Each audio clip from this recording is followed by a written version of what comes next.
Knives are probably one of the more sexy topics when it comes to what we do as cooks. People are always interested in like the brands and the styles and the different kinds and what they're used for. And then inevitably, especially around the holidays, people ask like, I want to invest in a knife set. This is my budget, anywhere between like a couple $100s to like some people are willing to put a couple $1,000s into a knife set. And I don't think that is all that necessary at all. As I said with the pots and pans episode, it really depends on what you're going to cook. But unlike pots and pans, with knives, you are guaranteed to get 90 to 95% of everything you need done with just 3 knives. And we will talk about those. This one, and either of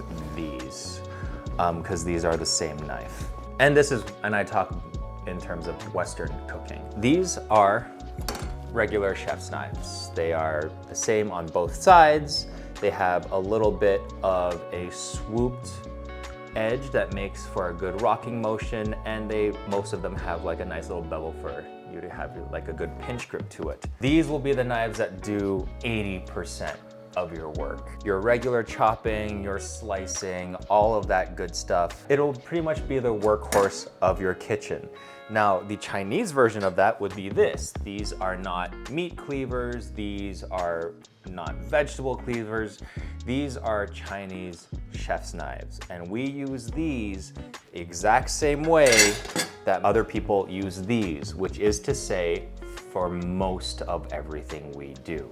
With the rest, you have these two things. You have the paring knife, that literally used to peel, small cuts, tiny little finessey moves that you might need done, and this, the bread knife slash slicer, which you will use to cut bread and slice tomatoes and slice cooked cuts of meat like roast beef, things that a jagged and serrated edge would help you slice through. The rest is just fluff. It's whatever you need it to be is whatever you don't need it to be.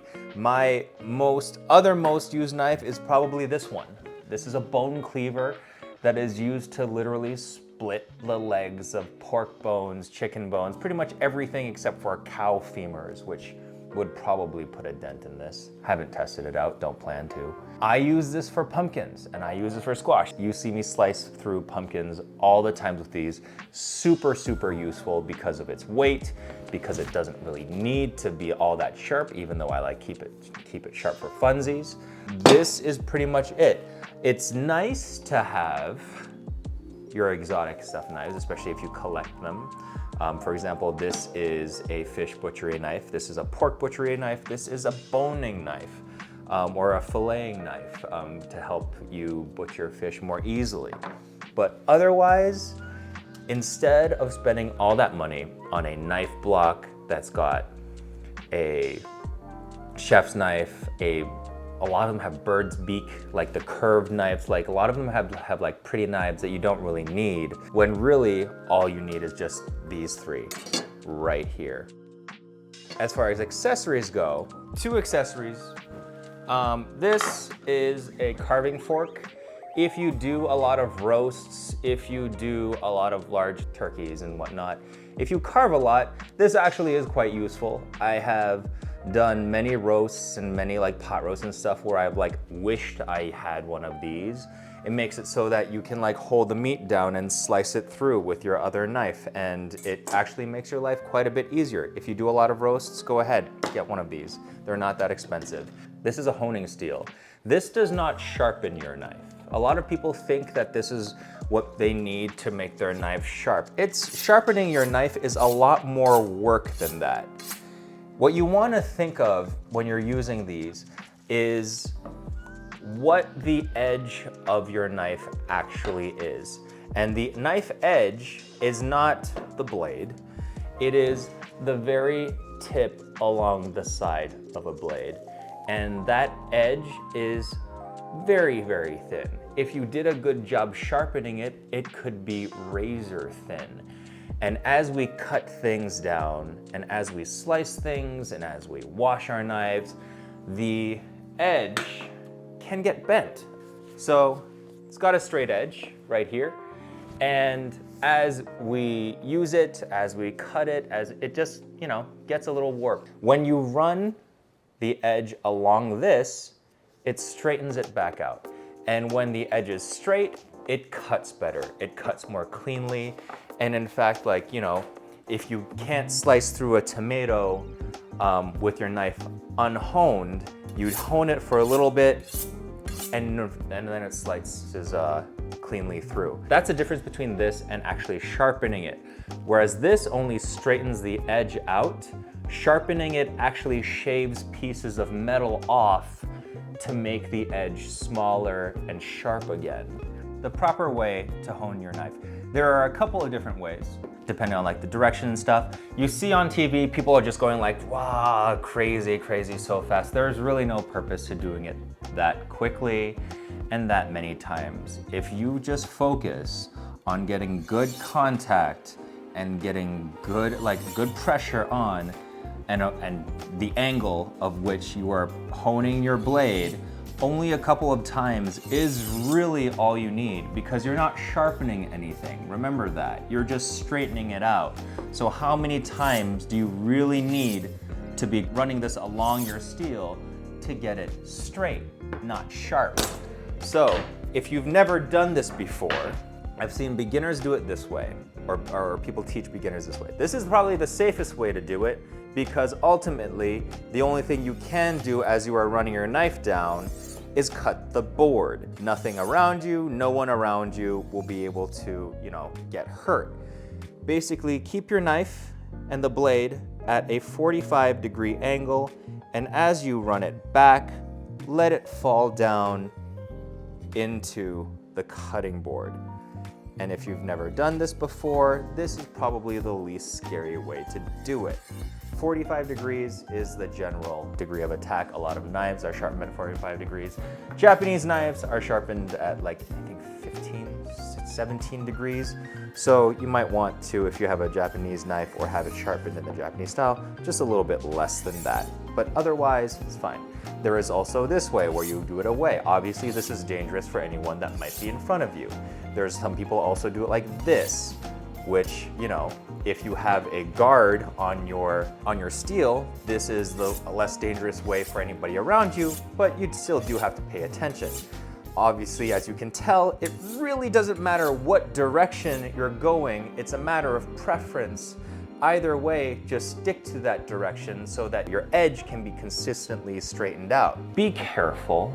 I really would rather you guys not hurt yourself for something like this. There are also tabletop honers. I would not really get the tabletop sharpeners where you drag the knife through and it literally scrapes pieces of metal off. That just will reduce the lifespan of your knife by a way more than reasonable degree each time you do it. But they do make ceramic versions of those where it's just two ceramic things that just crisscross and you run it through that. You're not losing any metal that way, and it's actually probably just straightening out your blade edge. So if this is scary, look out for one of those. But otherwise, just do this slowly, take your time.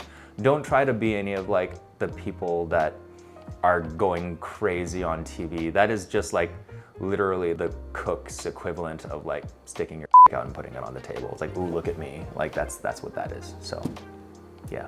And so when you talk about knives, inevitably you talk about sharpening them. It is a skill like any other thing that you need to practice, that, if you're not doing it a lot, you're not going to get all that great at it. It is a physical skill that you practice. And oftentimes, if all you need are 3 knives, maybe 4 or 5 knives in your kitchen, and you don't really plan on buying things that you need to sharpen a lot, I don't think it's a skill really worth investing in, mostly because there are mail order services where you sign on to a website, they send you a paper envelope and you stick the knife in the envelope, send it out, and you ship it back to you a week later, completely sharp. If you don't want to put in the work that it takes to learn how to sharpen your blade, because you can damage it. If you don't learn how to do it properly. What I would suggest is that you would take the budget that you would have, for example, for this knife. Say you wanted to drop a few $100s on a really good chef's knife. Take that in half, buy 2 decent chef's knives that you would have originally spent on the one, and then have one sent out.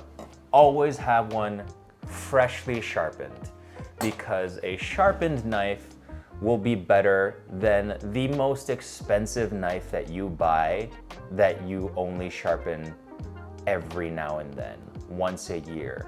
Like, I'm talking about every few months, have one out and have one ready. Like, that is the best thing you can do. That really doesn't matter how much money you spend on a knife if you're not gonna keep it sharp. So that is my tip on that. And we can go over the different types of steel. We have a variety of different types of steel on the table.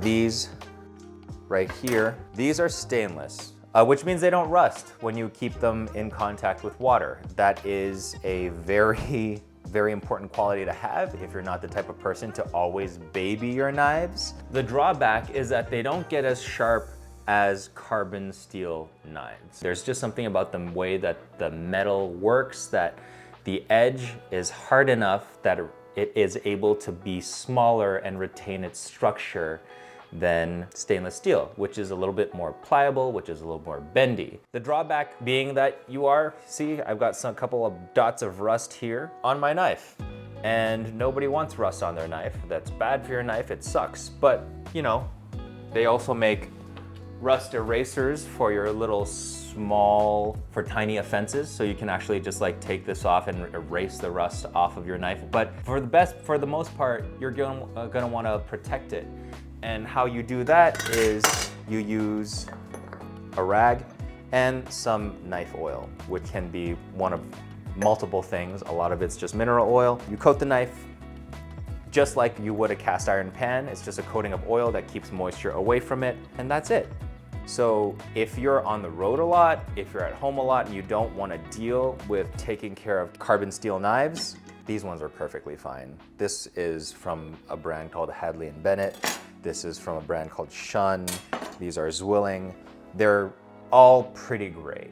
Especially these newer knife companies, they all have that priority of sharpness and edge retention in mind. You can't really go wrong if you go to a reputable brand. In terms of what price gets you, up to a certain point, it gets you quality. It gets you a warranty. Some of them, if you buy them from nicer shops, it can potentially get you sharpening for life if you keep going back to the same shop. It depends on the knife shop you go to. But after a certain point, it's just the name. Is a Shun knives, which are very popular, are they worth really their cost? Well, if you use it every day, a knife that you use every day is worth any amount of money that you pay for it. But some people will say that they are overpriced for the type of steel that they have.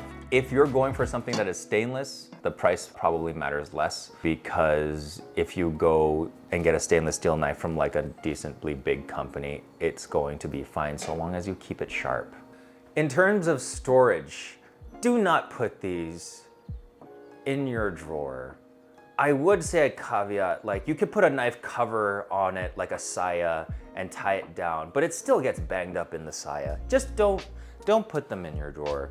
Do get a knife block, or if you're only getting 3 live knives, get a magnetic knife block for your countertop or for your wall, so that the edge is always, not touching something. Don't wash these in the dishwasher. The only knives that go in the dishwasher are butter knives and your regular table knives. That's it. If you care at all with how sharp a knife is, then that knife doesn't go in your dishwasher. Also, if you have a magnetic knife holder, say this was the magnetic knife holder, there is a proper way to put your knife onto your knife bar. If you're just gonna stick it on like that, you're still gonna potentially bend the edge. So what you do is you take the back end of the knife, and then say this is the magnetic bar, right? You put the back end of your knife there, and then you slowly put the edge on and allows it to stick on like that. So back to front. Don't just slap it on there, because then you still run the risk of bending your edge. I could get into Western knives versus Japanese knives, but I don't think I don't think a primer video is the place to do it, so. And Chinese knives for that matter.